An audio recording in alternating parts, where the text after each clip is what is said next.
Many of you know John Maisto. Ambassador Maisto has been a visitor at this council on 2 or 3 occasions over the last decade. And I first met him some 20 years ago when we had the privilege of hosting him at the World Affairs Council of Pittsburgh. There was a brand new president of Venezuela by the name of Hugo Chavez, and Ambassador Maisto was our new ambassador in Venezuela, in Caracas. He had previously served in, well, altogether a 40-year distinguished career in the Foreign Service and Foreign Affairs. He served in U.S. ambassador to Nicaragua in the 1990s after the end of the Ortega Sandinista revolutionary period, in which Doña Violeta Chamorro was the Nicaraguan elected president of Nicaragua in the 90s. He's been chargé in Panama when we had a little issue with some guy named Noriega. He was attempted to retire from the Foreign Service a couple of times and failed miserably. He was about to retire, but when George W. Bush, 43, became president, he was invited to be the senior director for hemispheric affairs in the National Security Council staff. So he can talk to that experience in his career.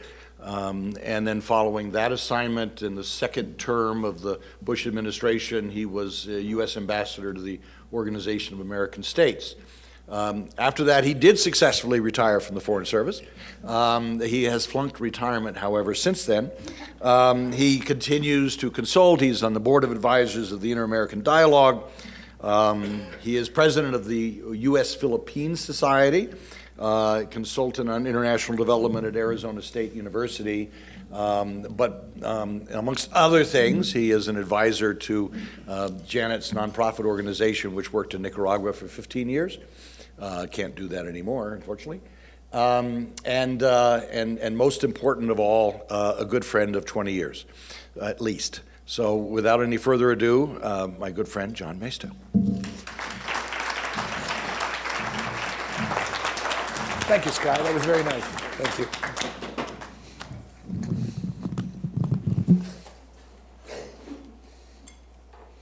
Okay, I don't need that anymore. Just put that on. Okay, put it down. It won't jump up, will it? No. No. Sky, thank you for that very nice introduction. That's an introduction of an old friend. I want to start out by saying how pleased I am to be here. I am always intrigued by Colorado Springs. I always see something new. I always hear new things. And it gets to be, it always has been an attractive place, but it gets to be more and more attractive every time I come here. This is particularly the case if you live in Washington, D.C., and it's always good to get out. We say this all the time, but it's really true. We should get out. I'm impressed by your list of speakers that you're having, the ones you've had and the ones you're going to have. I think you all have an advantage because the state of Colorado and Colorado Springs in particular are kind of neat places to come and visit. And when the World Affairs Council, Karen and company do their thing, they do it very, very well. So thank you, Karen, for everything that you do. Okay, today I'm going to try to cover the waterfront as far as Latin America is concerned and leave time for your questions. I won't be able to cover everything in my prepared remarks because there's just too much going on. I'm going to try to hit the high spots, but I always insist on kind of a macro view to begin. And I want to focus it on Latin American democracy. And I know people are beginning to ask questions about Latin American democracy. And I must tell you that I am of the view that there is such a thing as Latin American democracy. It's going through a difficult time in the hemisphere.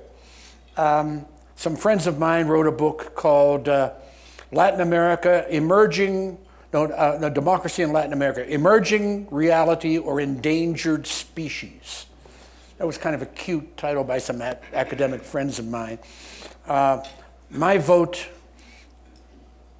is in the context of, hey, it depends. It would, I call it still emerging reality. Still emerging reality. What does that mean? Keep in mind that there are only two areas of the world in which being a democracy is a very, it's the sine qua non for being membership in the organization, in the international organization. One is the European Union. The other is the Organization of American States. There's no other regional organization that talks about having to be a democracy. But those two entities do. And there's a reason for it. There's connection, there's traditions, there's history. And I say that although the democratic systems of all the countries of the region have received blows over the past decades, in my view, Latin American democracy, with warts large and small and slings and arrows, is here to stay. There are going to be threats. There are going to be elected leaders who try to change systems. And we always used to say the biggest danger nowadays is when people who are elected democratically to the highest positions begin to undermine democratic institutions. And that's what we see as we've seen in Latin America, and that exists in other parts of the world, as opposed to old-fashioned military coups. My thinking begins with the end of the Cold War, after which time democracy broke out in the hemisphere. Look at the number of military-controlled authoritarian governments from World War II to the 80s. I remember them all. All of the Central Americans except Costa Rica and Belize, all the South Americans except Colombia and Venezuela. Mexico with its one-party system, though not military. But with the fall of the wall, the end of the Central American conflicts, the resolution of most of the territorial conflicts, although there's a big one remaining, keep your eye on it. It's between Venezuela and Guyana. It's going to have to do with natural resources and oil. That hasn't been resolved. But, and who knows when it's going to be resolved. All of these events ushered in a new political reality based on a new belief in workable democratic systems. The political clout for this was provided by the policies of the winner of the Cold War, and in the overall loss of faith in the Soviet and Cuban systems and the ideological struggle against Yankee imperialism of old, even though our friends in Venezuela try to conjure that up, and Daniel Ortega does from time to time in Nicaragua. That dog doesn't hunt in the region anymore. That process involved in Washington new bipartisan approaches that produced NAFTA, that was launched in the Bush administration after it was in Bush 1, and completed in the Clinton years, and then in the impossibility of a hemispheric free trade agreement that was killed by the Mercosur countries, that's Brazil and Argentina, there came a host of bilateral trade agreements, the latter the work of the Bush and Obama administrations, one after the other, in Chile, CAFTA, Dominican Republic, that's Central America, Dominican Republic, Peru, Colombia, and Panama. And those countries have been doing pretty well economically and politically. But I will get to the Chile situation, don't worry. All of these changes helped launch, with careful U.S. diplomacy based on smart engagement, a newly empowered Organization of American States, empowered on human rights through the Inter-American Human Rights Commission, a new focus on democracy as manifested in the Inter-American Democratic Charter of 2001, the new OAS energy and election observation, we're seeing a manifestation of it in Bolivia, where the OAS election team is going to review all the ballots to see if there's going to be a second round. So the OAS does election observation very, very well. All of this helped by the United States and horizontal cooperation among hemispheric experts for work against terrorism, narcotics trafficking, and international criminal organizations. That all goes on. Doesn't get any news coverage, but it does go on. So in country after country, the military came under the political control of the elected presidents because regularly observed elections determined the selection of leaders. That kind of took away the old military dictatorship threats and realities of Latin America from Simón Bolívar to the end of the 20th century. Of course, huge economic and social issues remained. And although economies grew and distribution of growth benefits improved, and middle classes grew, it was not enough, not nearly enough. The result, now into the fifth of the new century, Latin America is a mixed picture of political, economic, and social realities, fusing in some countries into new populist pressure cookers. One of my last things to do at the OAS was our General Assembly in Fort Lauderdale, and the title of that General Assembly was rather prophetic. The theme was Delivering the Benefits of Democracy. Because if the benefits aren't delivered, people tend to question democracy, and those benefits have to do with their daily lives. So that is what is at play. And that's what is going to continue to be at play as events sort themselves out. I continue to believe there are three categories of elected democracies in Latin America. And let me provide an overall look. One is the ones that are doing reasonably well, although they do have some problems.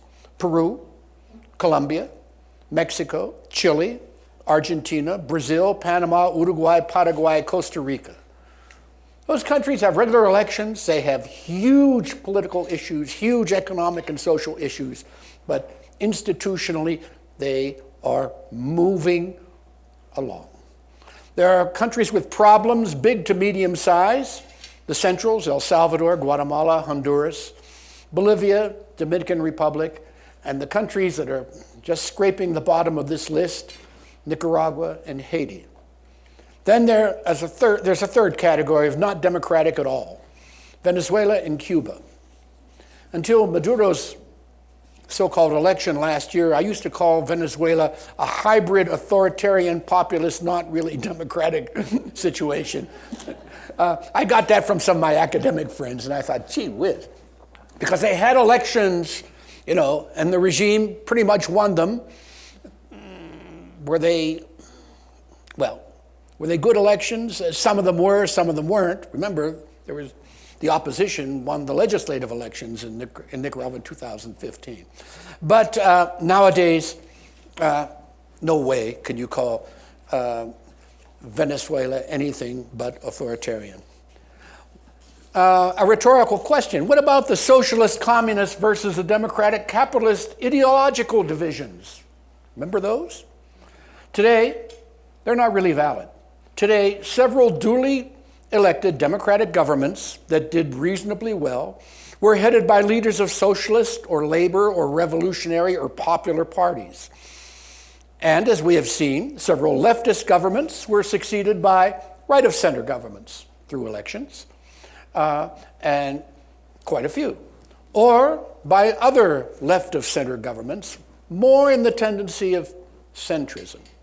What counts today in Latin America is, having been elected democratically, you have to govern democratically, period. And on the economic side, delivering the goods.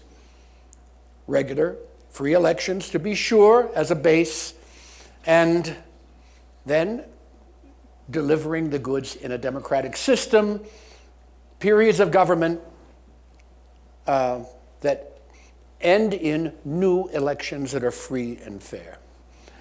I have a lot of statistics that I can throw at you. Growth in the last decade in Latin America had been pretty good when the raw material prices were doing well. minerals, agriculture, products, energy. Not the case now. It's gone down.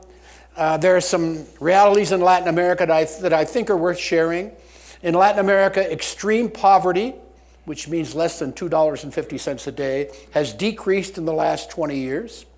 It is now around 10% of the population. Middle classes have grown dramatically, from 1/5 to 1/3 just in the last decade. However, 35% of the poor live in female-dominated households. And among all of the countries, you have the corruption issue. 30% of the population in Latin American polling says that they have to pay for some type of public service, a bribe, a tip, or whatever. And corruption is a huge, lingering problem in the hemisphere. The region got through the financial crisis of the 2008 period, and many countries did financial and structural reforms as a result.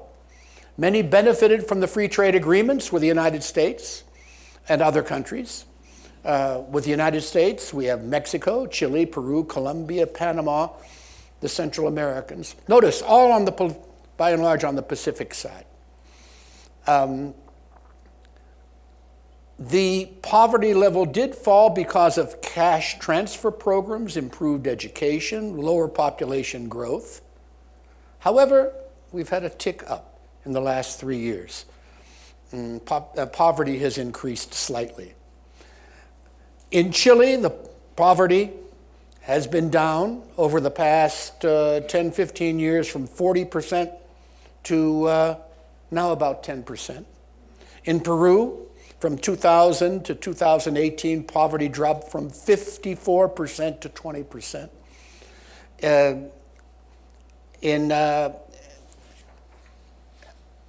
And as a result of the exploitation of raw materials, Latin America is a region that significantly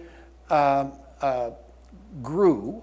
However, lower inequality of income has not taken place. So you have a combination of growth, but a bigger divide between the rich and the poor, with the middle class expanding, but not nearly fast enough. The best performers are Panama, Colombia, Chile, Bolivia, Paraguay, Peru, Uruguay. Brazil is struggling. It's doing better economically, but there's another political picture for Brazil. I'll say a few more words about Brazil later. I don't want to dwell on it at this point, but I do want to make the point that geography is very important.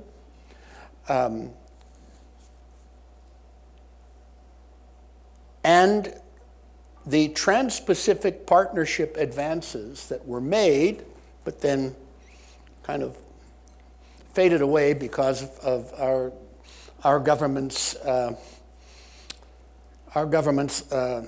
failure to capitalize on the Trans-Pacific Partnership, has been very important for the overall region, particularly the Pacific coast of the entire hemisphere factor.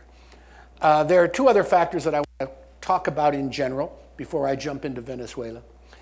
And this is kind of from a macro point of view, is the United States factor. The country most tied to Latin America and the Caribbean is the United States. And this is in every way: trade, investment, education, cultural ties, movement of people, family ties. U.S. power really means something in the hemisphere.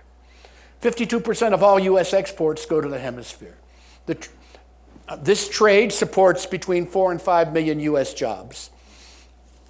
And U.S. policy traditionally supports this geographic, geopolitical, and economic reality. Remember, it's bipartisan. It's been bipartisan for a long time, since the 80s. And that includes the Trump administration. It is bipartisan. However, we do have another factor in today's relationship. the bases of our policy toward the hemisphere from the end of the Cold War to the present continue to be values: freedom, democracy, prosperity, security. Moving beyond common interest to shared values. The Western Hemisphere is a committed partner of the United States, for the United States, and security in terms of destroying criminal cartels in the region. And that is very clearly a bipartisan thing. However, style versus substance is very important, and words matter. One statistic I want to give you is this, and it's a sad one for me. Perceptions of the United States in Latin America are negative. 77% of the population in Latin America have no confidence in the United States to do the right thing in world affairs. In Mexico, that percentage is 93%. That is a very troubling statistic. But again, even though our interests are there, the perceptions are not good. So I talked about the Pacific factor. You have the Pacific Alliance of the Latins themselves, Chile, Peru, Colombia, Mexico, all looking to East Asia and the Pacific as a new area of expansion. And then you cannot talk about the hemisphere today without talking about China. The China factor is fascinating. There has been an expanding interest, mostly economic, started with raw materials for their growing population, moving from urban areas, and their huge commercial interests. They don't seem to have a strategic military serious interest. Trade of the region with China in 2000 was $12 billion. Today, it's upwards of $280 billion. They have done a lot of lending, international development type lending. The China Development Bank, its flows into the Western Hemisphere are more than what the World Bank, the Inter-American Development Bank, and the Latin American Development Bank, called CAF, are doing combined. Okay. Now, where do their loans go? Largely to four countries: Venezuela, Brazil, Argentina, and Ecuador. And for Venezuela, it has to do with oil. With Argentina, it's had to do with agricultural products. With Brazil, iron ore and agricultural products, soy, timber, and Ecuador, oil. So the Chinese are following their one belt, one road policy, even in the Western Hemisphere. That's a subject, if you could get a good speaker on that subject, you should. It's fascinating.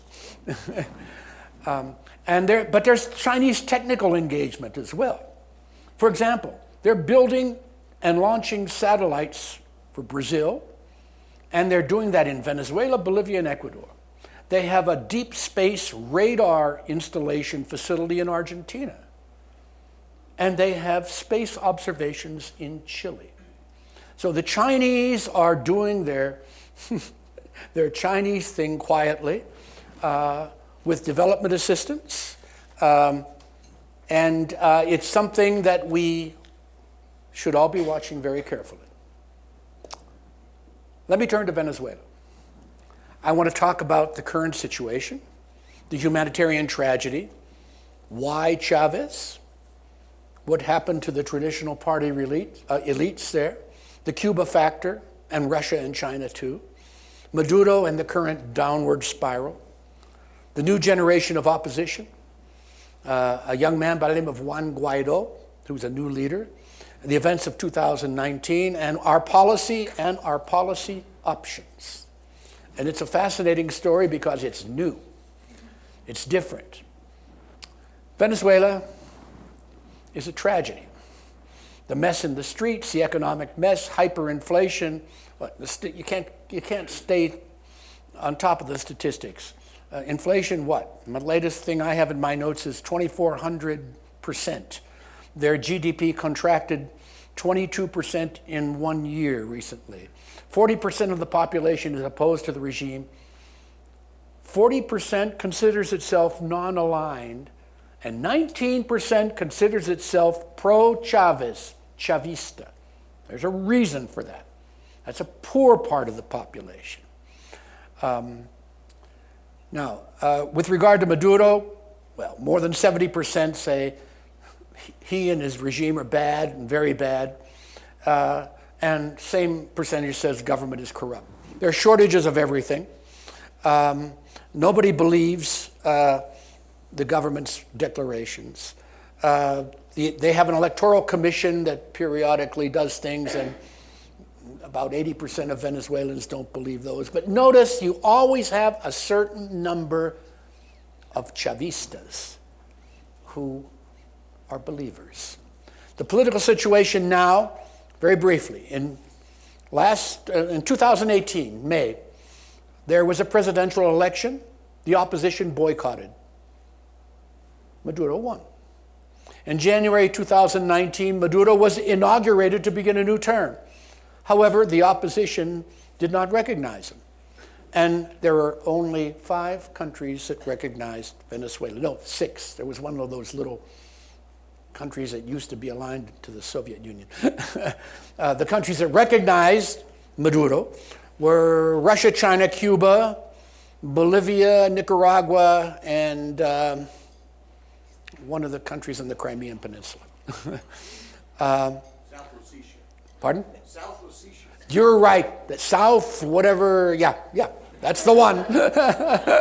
Hey, that's pretty cool that you guys know that. Trivial pursuits question. Talks began between the government, between the Maduro people and the opposition, because, I skipped a point. Also in January 2019, this young 34-year-old by the name of Juan Guaido, who was elected assembly president, was sworn in. Why? Because the argument, and this is a very important argument in Latin America and in Europe, and for us as well, the Venezuelan Constitution was violated. This is the first time that they really got caught in a constitutional violation. Maduro was usurping power. He wasn't qualified to be elected president. In addition to the election being not a free and fair election according to the Venezuelan Constitution, he shouldn't have been able to succeed himself. So Guaido says, as assembly president, the Constitution is clear, he becomes the transitional president so that they have an election to elect a new president.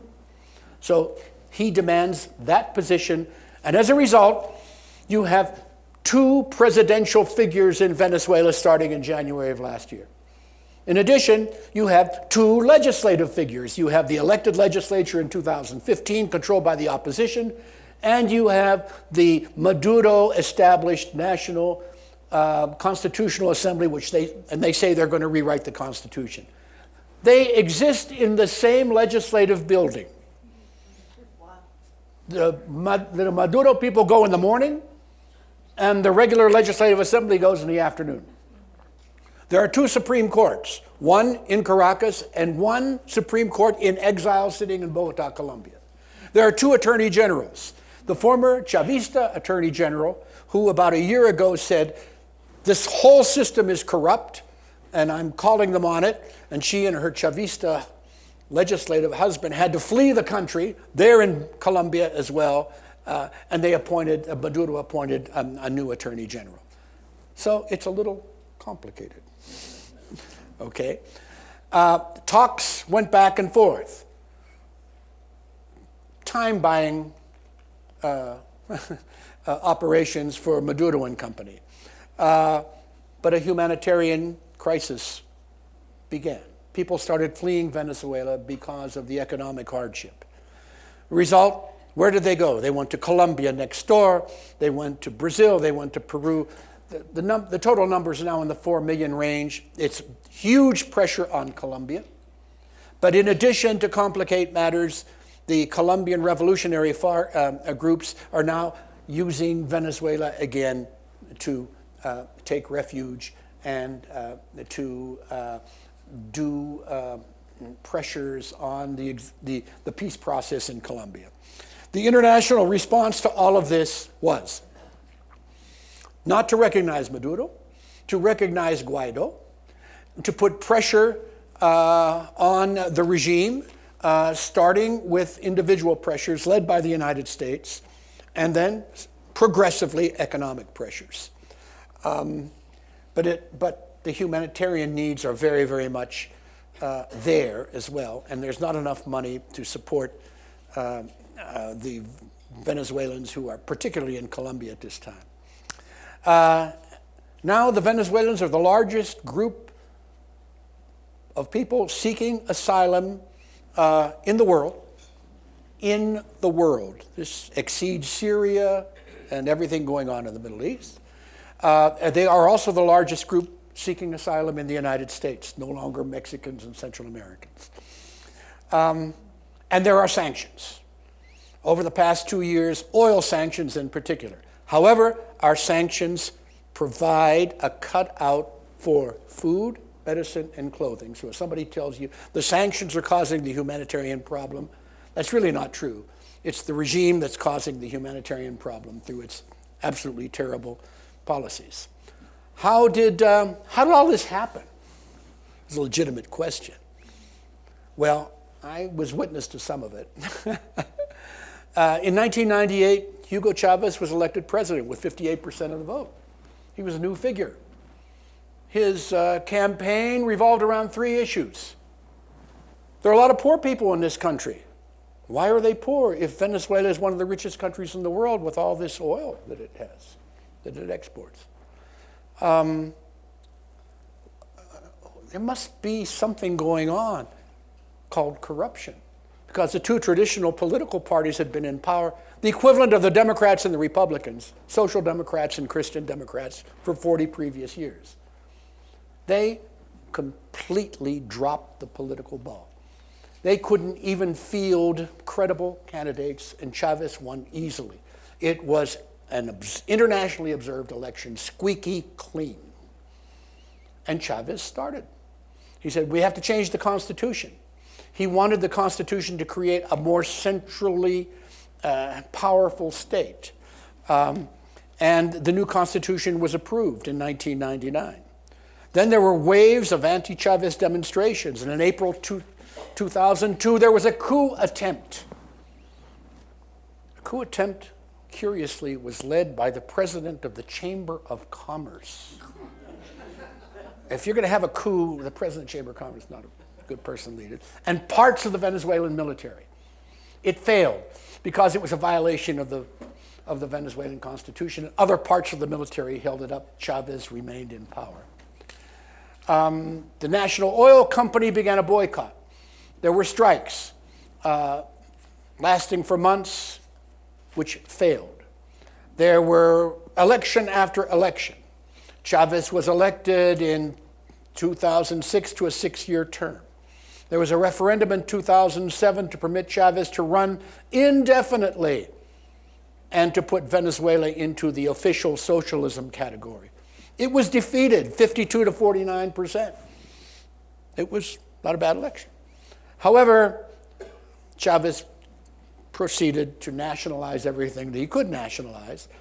And there was in 2009, followed by a referendum on eliminating all term limits for everybody, and that was a win by Chavez, with 70% turnout.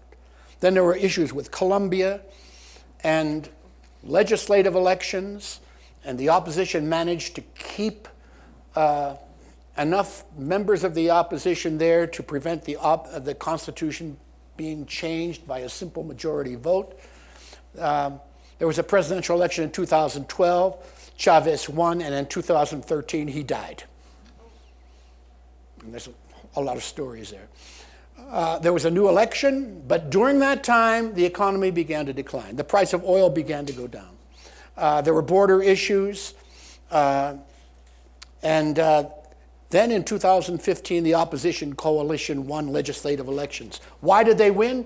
Because there were probably 20 opposition parties, and they decided, state by state, district by district, they were going to figure on one candidate. They weren't going to split. And that's the only way an opposition can deal with an authoritarian regime. If you split, because you say, well, I am a radical Democrat, and those people are conservative Republicans or whatever, and you have an authoritarian in power, the people who are in the opposition have to absolutely unite, swallow their differences so that they can have their differences later in the political play. But to get the authoritarian out, no. You've just got to unite. Maduro went on to have the presidential election in 2018. In the meantime, the Supreme Court attempted to dismiss the Legislative Assembly, was not successful. And starting in 2018, inflation went up. And starting in 2018, U.S. economic sanctions, no, a little before that, U.S.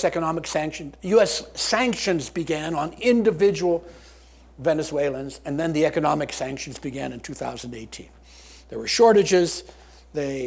All sorts of things happened. That got us to 2019, January of this year, and what I just described to you, the situation involving Guaido and Maduro. So Guaido's government is recognized by 50 countries. There is a Guaido ambassador in Washington. Oh, another difference is in the United Nations you have the Maduro people, and at the Organization of American States, you have the Guaido people. So there's another example of the curious situation of Venezuela. There have been dialogues all of this year. The policy of the opposition right now is that they have tried to drag Maduro to the table, but Maduro has refused. The opposition has said, let's have a national unity government and then internationally observed elections.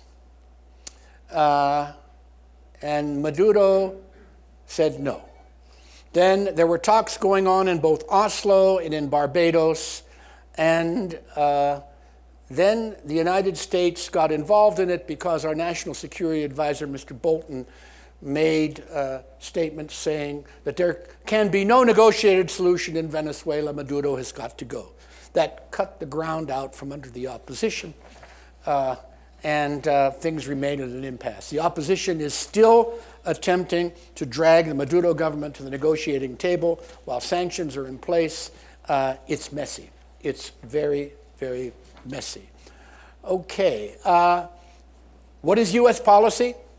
U.S. policy reminds me of a very difficult baseball game.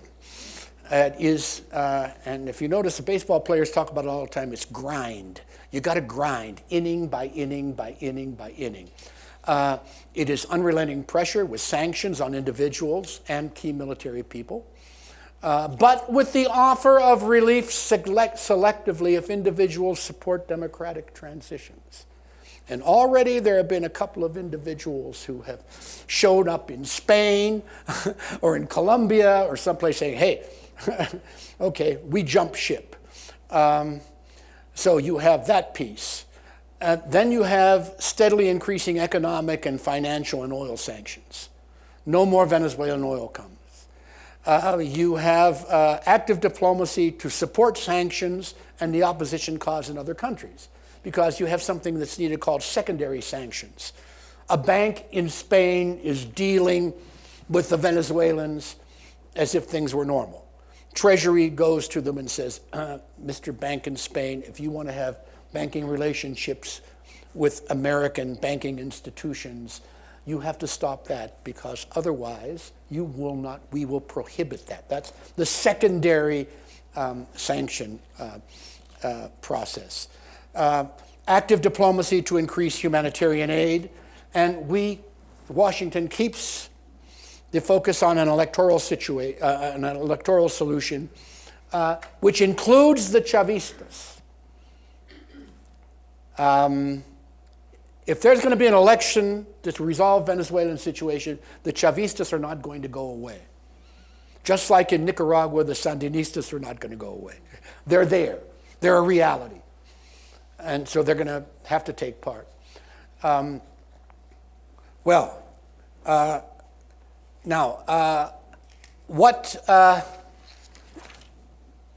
What should the United States do?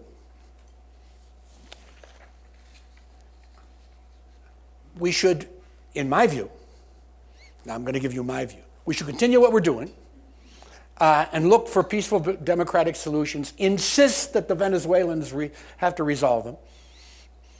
If they want a transition government, that's fine. But so far, Washington has not publicly agreed to a transition government. They want Maduro and company to go away completely. Support the opposition, yes. Work multilaterally and bilaterally. But the next electoral process is for the Venezuelans to resolve with international observers. Temporary protective status for Venezuelans in the United States could be granted. Not yet. It should be. And the United States can do a lot more in terms of diplomacy. I think a lot is going on. Now, what about the military option? Because a lot of people are talking about that, or used to talk about it. There are pros and cons. Hey, gets Maduro out, we achieve our policy objectives, saves Venezuelan democracy, ends the humanitarian tragedy, widely supported in South Florida, if you want a political angle on it. The cons are the old Colin Powell, what's the notion, what's the name of the place where you buy crockery? Pottery Barn. If it breaks, you own it. And there's no appetite for owning a Venezuelan situation. Besides, will it work? Not supported by the US public, and not supported by President Trump, although it might have been supported by some people in the administration. And the United States would be accused of the old interventionism. What should the United States not do? Bombastic rhetoric. This is a time for smart, quiet diplomacy. Transmitting the message that the U.S. cares. Sanctions, yeah, but let's keep doing them in a smart way. An oil embargo is ongoing, and the oil company, Citgo, should be allowed to be in the hands of the government. There are creditors going after it, and it could be broken up. That wouldn't be a good idea. I have painted a picture of a mess in Venezuela. I have no easy solutions, and nobody else does. One key factor is the Venezuelan military. It's a black box. Anything can happen. Anybody who tells you they know what the Venezuelan military is going to do really doesn't know, because they're not sure themselves. So that's that situation. Central America, the Northern Triangle. How much time do I have, sir? Am I okay? Okay. Several years ago, when we talked about Central America, some of the smart alecks in Washington said, Central America, no nukes, no terrorists, no big problem. Well, no more.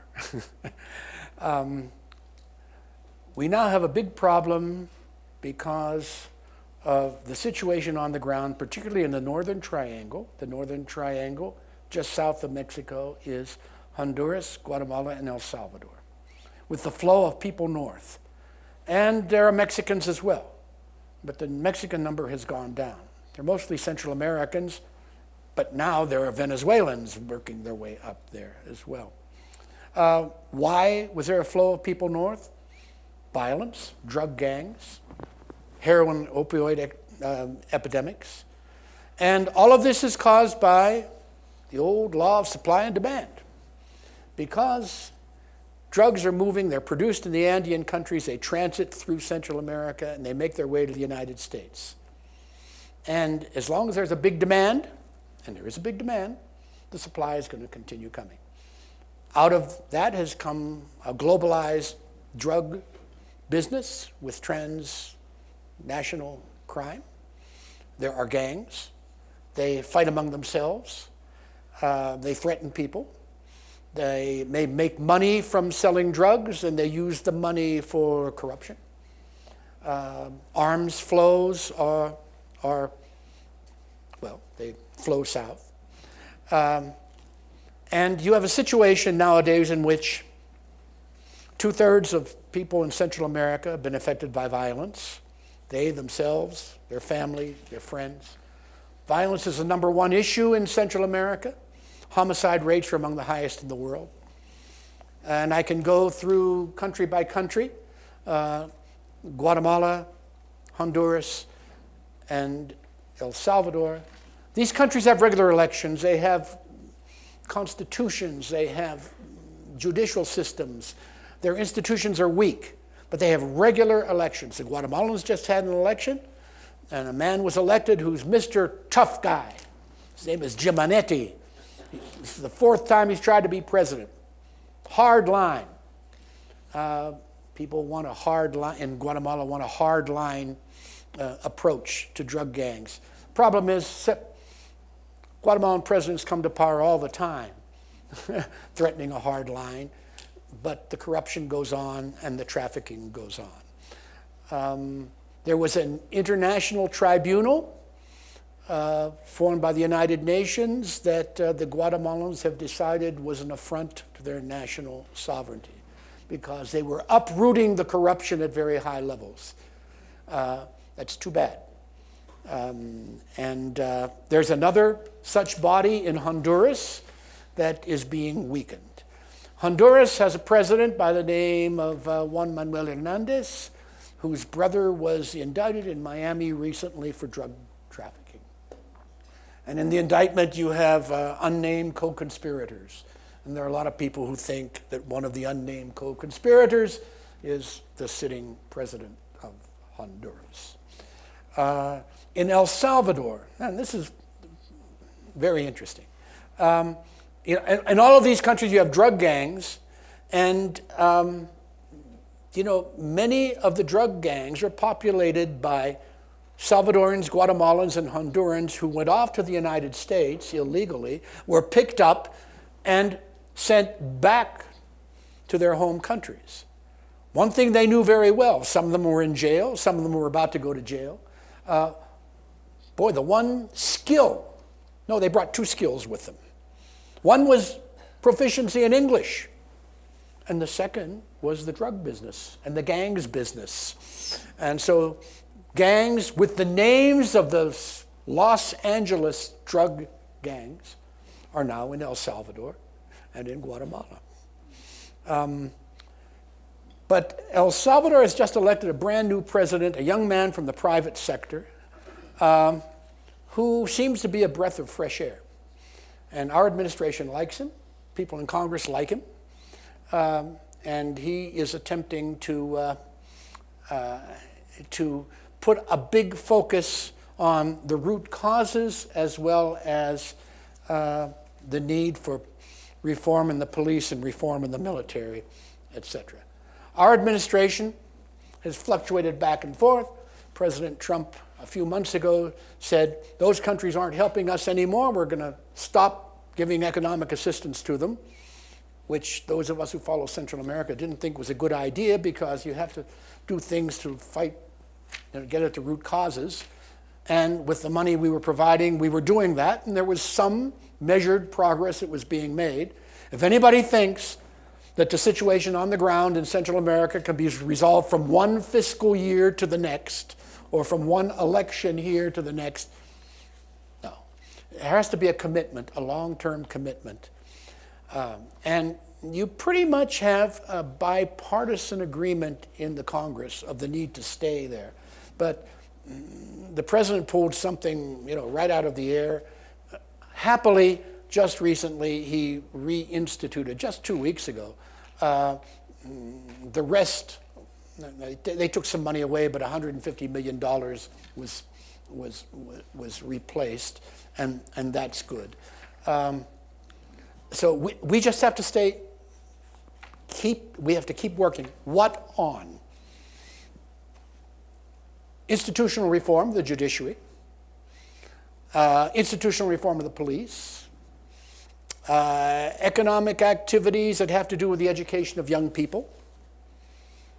I can tell you about situations, people I've met, people who were trying to get to the United States. A mother in Tegucigalpa who told me that she sent her son to the United States, didn't have a visa. Why? Because drug gangs went to their house in their village and said, your son has to come, 16 years old, has to come work for us. They said, no. They said, no, you don't understand. He either comes to work with us or we kill him. You go to the police? Come on. Police can't do anything about it. And who knows if they're not in bed with the drug people. So those are the realities. What are the policy options for us?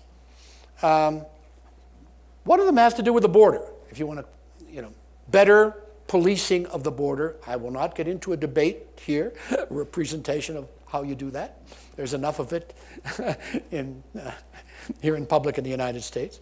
But dealing with the root causes, we just have to stay committed.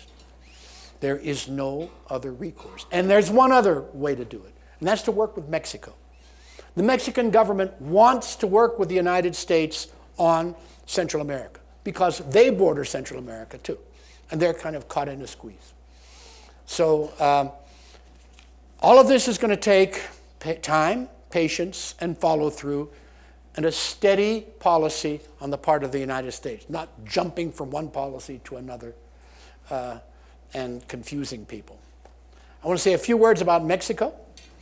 It is so important to the United States. You had a previous speaker, I understand, who touched all of this, who happens to be an old friend of mine, and I know he touched it well.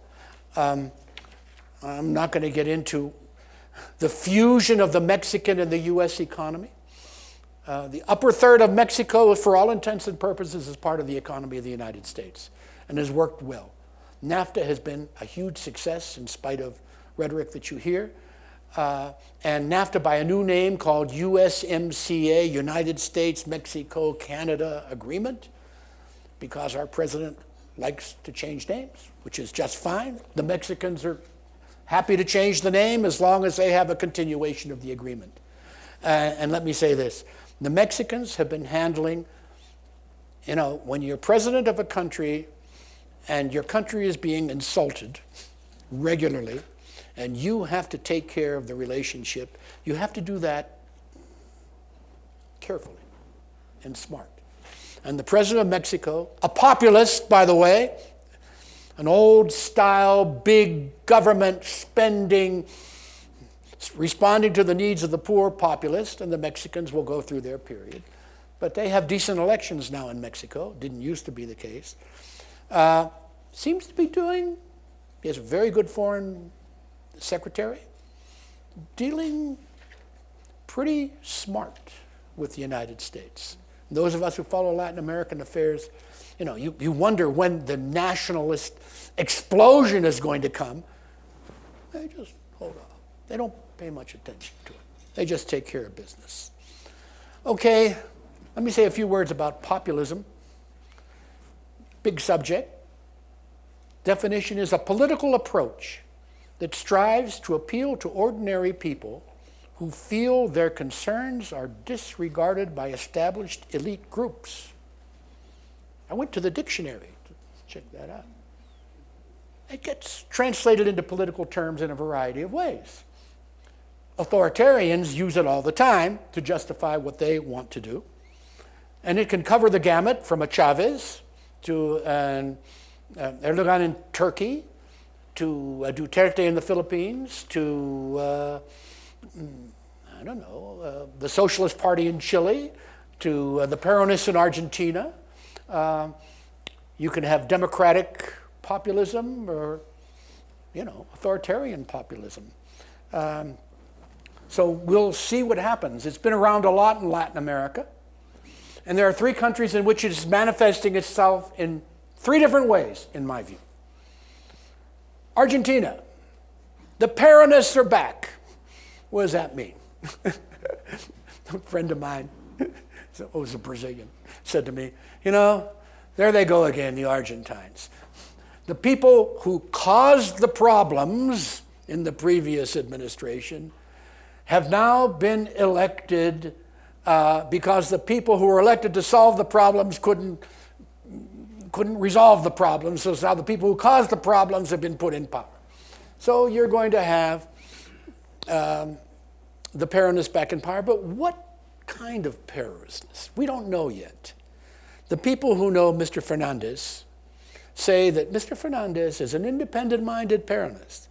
And he's going to sit down and make a deal with the International Monetary Fund. And that will be interesting. And the private sector in Argentina so far has been cautious about the incoming government.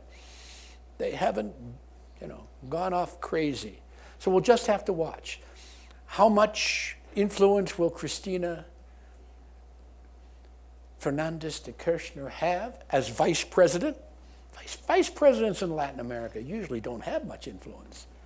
But Argentina is Argentina. We shall see. So there's an Argentine manifestation. A Brazilian manifestation is Mr. Bolsonaro, man who comes from the military, who iron fist and is against corruption. Corruption was the big issue in Brazil. That's why Bolsonaro got elected. Right of center. Beat the Labor Party, the Socialists. Beat the center-left Social Democrats. Well, we'll see how he's going to do. He has a lot of economic reality to deal with. One of them is the famous Brazilian pension law, which is like France's on steroids. And we'll see if he manages to get that reformed. That's a big question. Then there's Chile. Who would have expected anything to explode in Chile? But what happened in Chile?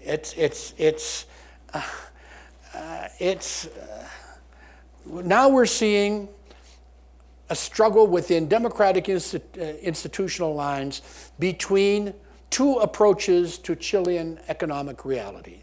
One of the conservative Chicago school that the Pinochet regime put in, which has lasted to the present day in the Constitution, which has, that Constitution called for a lot of privatization,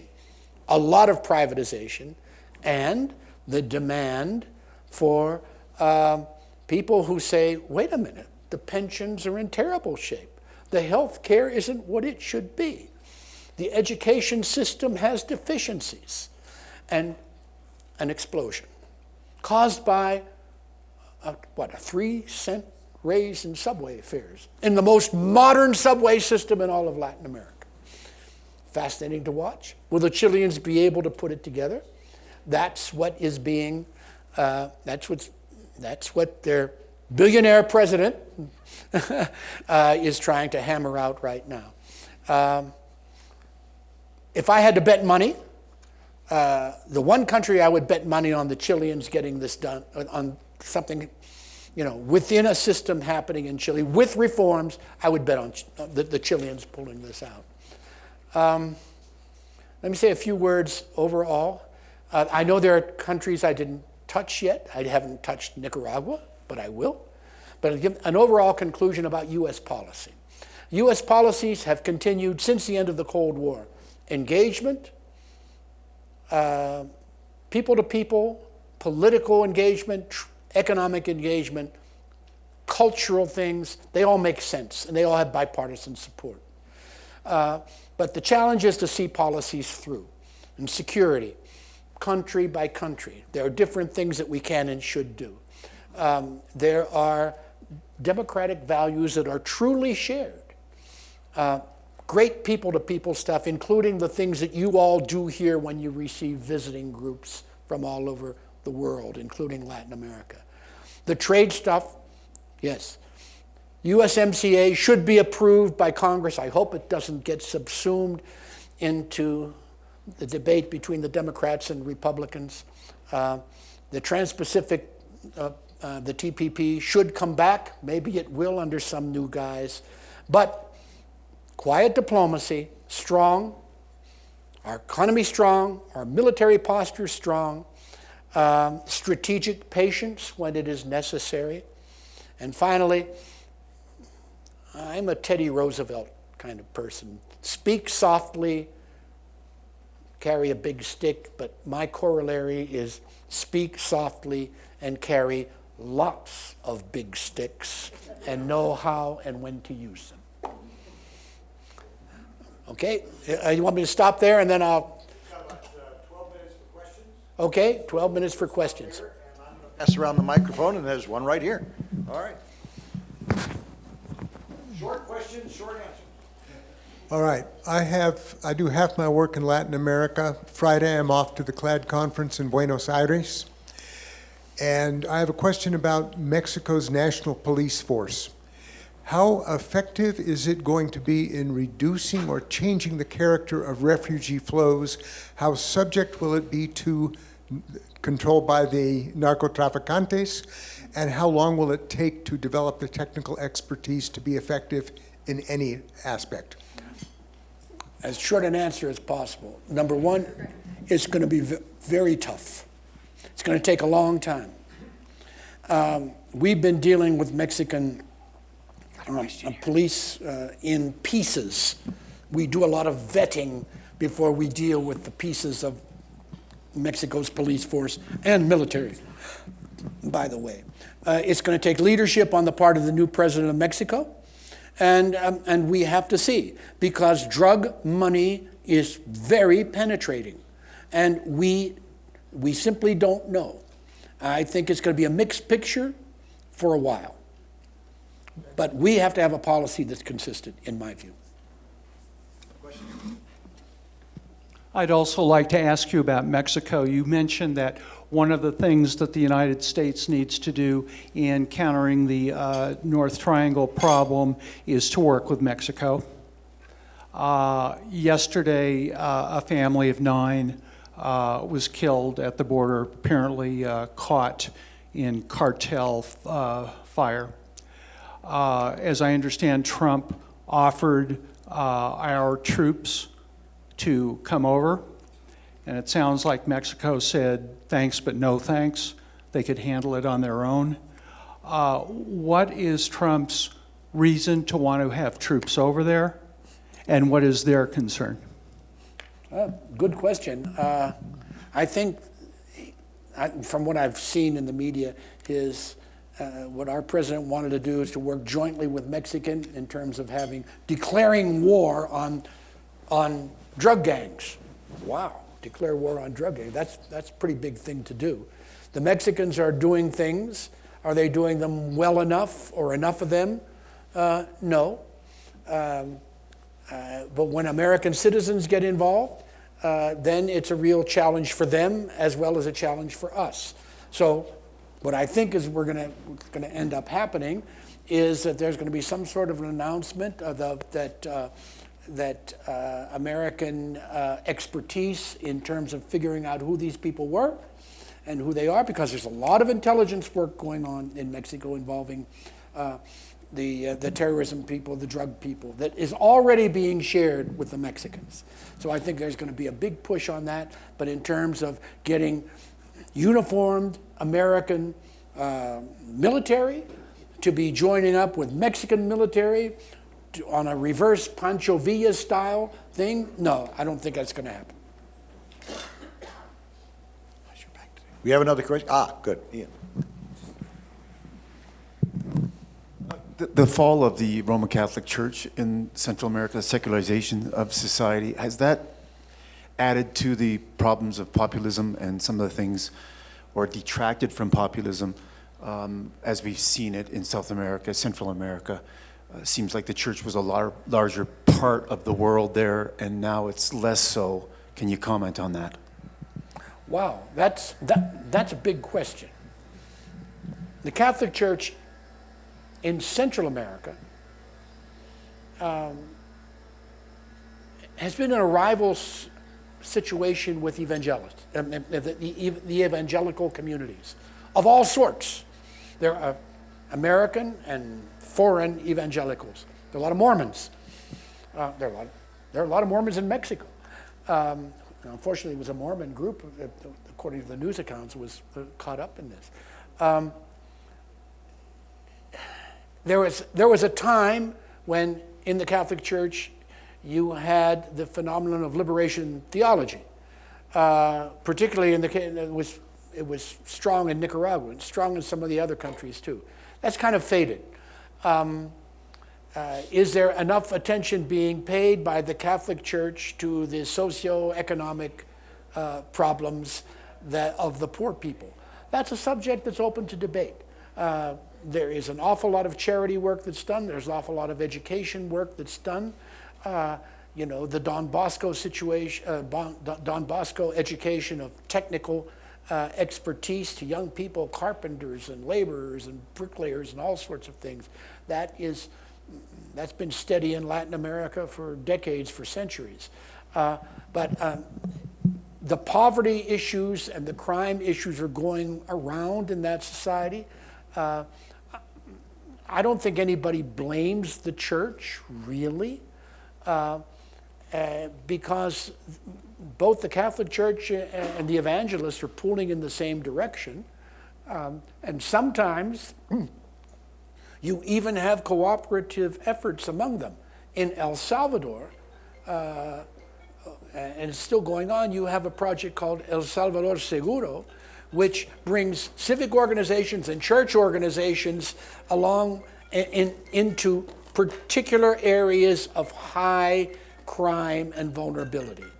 I wonder if that's mine. I hope not. No.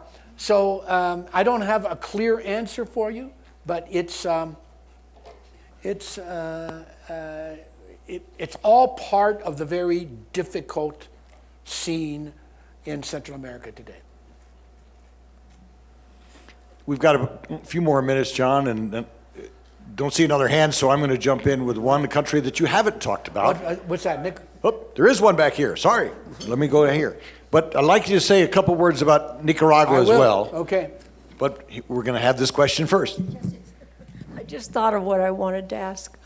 Do you have any thoughts about how to strengthen the population who's being oppressed and overrun by these gangs? There's a lot of women and children, I realize, and unemployed young men. How can they be strengthened to stand up against this? That's, very frankly, that's easy for us to think about. But when you're on the scene, when I think of that mother that I met in Tegucigalpa, what do you say to her? Gee, you should go back to your village and organize, the women, and she would look at me and say, are you kidding? You deal with it community by community. I give the Salvadorians credit because they came up with something. They selected 10 areas of the country where you had the most problems, and they put as many resources as they could into those 10 areas. What about the other areas? Well, they couldn't cope with them. But you got to do something. You make priorities, follow through, make sure you have good police work, which leads me to a discussion of Nicaragua. Nice segue. Okay. Nicaragua wasn't that much of an issue until April of last year. Because up until April of last year, Nicaragua had 4% growth, an excellent investment climate, was considered to be the most secure country in Central America. Why? Because of a remnant of the Sandinista period in which they put the emphasis on community police organizations.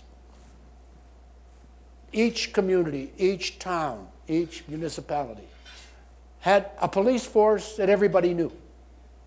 They were controlled centrally by the Sandinistas. This was something that started in the night when the Sandinistas came to power, and it was continued during the other administrations of non-Sandinistas. And because you had a progressively more professional and less politicized police force, it worked. And Daniel Ortega had been elected in 2006, finally. Why was Ortega elected? Because the traditional political opposition in Nicaragua split. In previous elections, when the non-Sandinistas stayed together, for the election of Mrs. Chamorro, for the election of Mr. Arnoldo Alemán, and for Mr. Enrique Bolaños, Daniel Ortega, election after election, lost. When they split, because any Nicaraguans here? That's okay, even if they are. It's kind of the political disease of the Nicaraguan political class of wanting it. Sure enough, Ortega kept the Sandinistas together and won with 37% of the vote. How do you do that? Well, according to the Nicaraguan Constitution, you don't have a runoff until, if there's a difference of 10% between the winner, or between the one who gets the most votes, and the second, if there's a difference of fewer than 10%, then you have a runoff, a second ballot. What happened when the opposition split? The two divisions were in the 20s. Had they stuck together, they would have won. Under one candidate, they didn't, and Ortega became president. And he parlayed the presidency into power to get elected a second time. And then they conveniently changed the Constitution to permit a third try. In the meantime, the Nicaraguan private sector was thriving. They were doing well because of the trade arrangement with the United States. The international financial institutions thought that Nicaragua was a grand place because they were doing well. And then the outbreak of April of last year, in which the regime, with the Ortega government, made a huge mistake by using, and it was a surprise, pulling out police forces to do really maximum suppression of what did you have? Primarily university students, but not exclusively.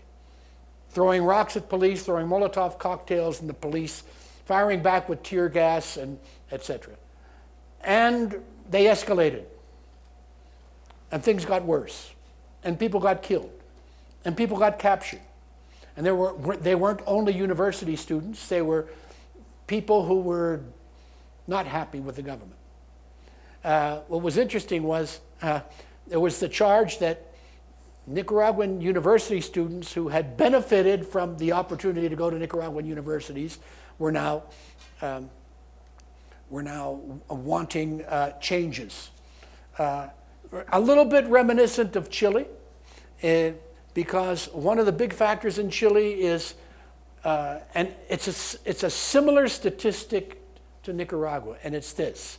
More than half of the university population in both Chile and Nicaragua are people whose parents would never have thought a university education for their children was going to be possible. But their children went to universities, they come out, and they're looking for jobs, and by the way, jobs are sometimes hard to get, and there is frustration. So you have that piece. And there's one other piece that if you got to be conversant with Nicaragua to get your arms around it. It's the Sandinistas themselves, the Ortega people, are split.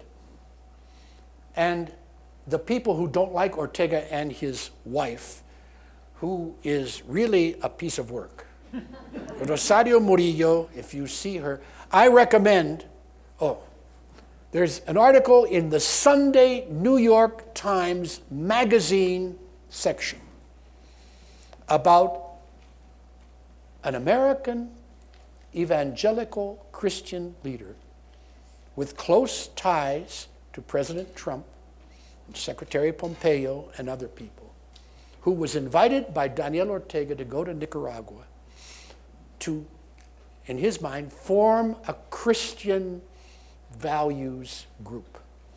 Ortega invited him, and he went. And his name is, I forget his name. Drollinger, was it? What is it? Drollinger? Dollinger. Drollinger. Yeah. And he went with his wife, and he spoke at the anniversary of the Sandinista Revolution, and then he had a private session with Ortega and his wife, and it's all completely reported. And it tells you any question you want to have about contemporary Nicaragua. It's a very well drafted article. But I spun away. There's a split in Sandinismo, and the people who were in the streets were also included, but they were not in the streets. People from the Sandinista organization who broke with Ortega a while back. So you have that enmity between these two branches of Sandinismo that is deep. And Ortega and friends think it's those people who are attempting to push him out and taking advantage of popular issues. In the meantime, efforts were made to sit down and negotiate, several, one involving the Vatican. And they each one kind of petered out. So where are we now? We're in November of 2019. The constant Nicaraguan response, the regime's response, because people aren't going out into the streets to demonstrate anymore. There have been political prisoners who are sometimes released in a show of goodwill. Nicaraguans have gone to Central America, and some Nicaraguans come to the United States seeking political asylum, which was not the case before April of last year. So, what's going to happen? All I can tell you is that a group of opposition leaders was in Washington just 2 weeks ago, and I had a chance to spend some time with them. And their basic message in Washington was not that the United States should go in and take Ortega out, because there are some Nicaraguans who want us to do that. You people have to solve this problem. We can't do it. Their message is, we're organizing ourselves for the next election. We don't know when the next election is going to be. Well, a presidential election is scheduled for 2021. 2021 is, next year's 2020. They're 2021. And they say, we're hoping that there will be an advanced election ahead of 2021. But whatever, we are organizing ourselves for an election, and we, the opposition, have to stay united. That's a good message. In the meantime, Daniel Ortega and company will sell themselves. It's very interesting. They are super Christian leaders. For example, in Nicaragua, they are right with the Catholic Church on abortion. They're against anything having to do with gay, lesbian stuff. They think it's sinful. And one of the other cool things, Sky, is they do not recognize the People's Republic of China. They recognize the Republic of China and Taiwan and have very good relations with them. Thank you. At the same time, they have good relations with Maduro's Venezuela, because Maduro's Venezuela was providing them cut-rate oil for years and years. And what they provided Venezuela all those years and still do is support in international organizations. That's all. And sometimes Daniel goes there for events. So it's, bottom line, what's going to happen in Nicaragua? The Nicaraguans are going to have to get their situation resolved themselves. Now, the Ortega regime has no friends in Washington, and there are a certain number of sanctions on individual Nicaraguans. I hope we don't do economic sanctions. It's too poor a country to suffer that sort of thing. But there are sanctions on the Ortega family, which really, everything is personal. When you say in Latin America, this is not personal, but it really is personal. And that's the way they look at it. So, but read that article in the New York Times. It's very good. John Maisto, thank you very much. Wonderful tour de force.